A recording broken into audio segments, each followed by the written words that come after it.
Sonalika company ਜਿਹਦਾ 165 ਦੇਸ਼ਾਂ ਦੇ ਵਿੱਚ ਨਾਮ ਚੱਲਦਾ, ਉਹਨਾਂ ਦੀ ਮੱਕੀ ਦਾ ਅਚਾਰ ਪਾਉਣ ਵਾਲੀ ਮਸ਼ੀਨ ਦਿਖਾਉਣ ਲੱਗਿਆ ਤੁਹਾਨੂੰ।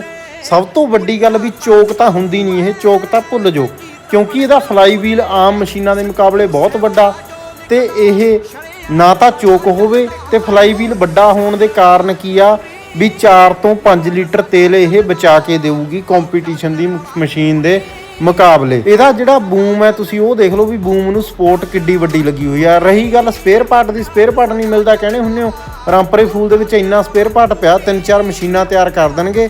ਹੈਵੀ ਡਿਊਟੀ ਆ, ਟਰੈਕਟਰ ਵਾਂਗੂ ਇਹਦੀ ਵੀ ਕੁਆਲਿਟੀ।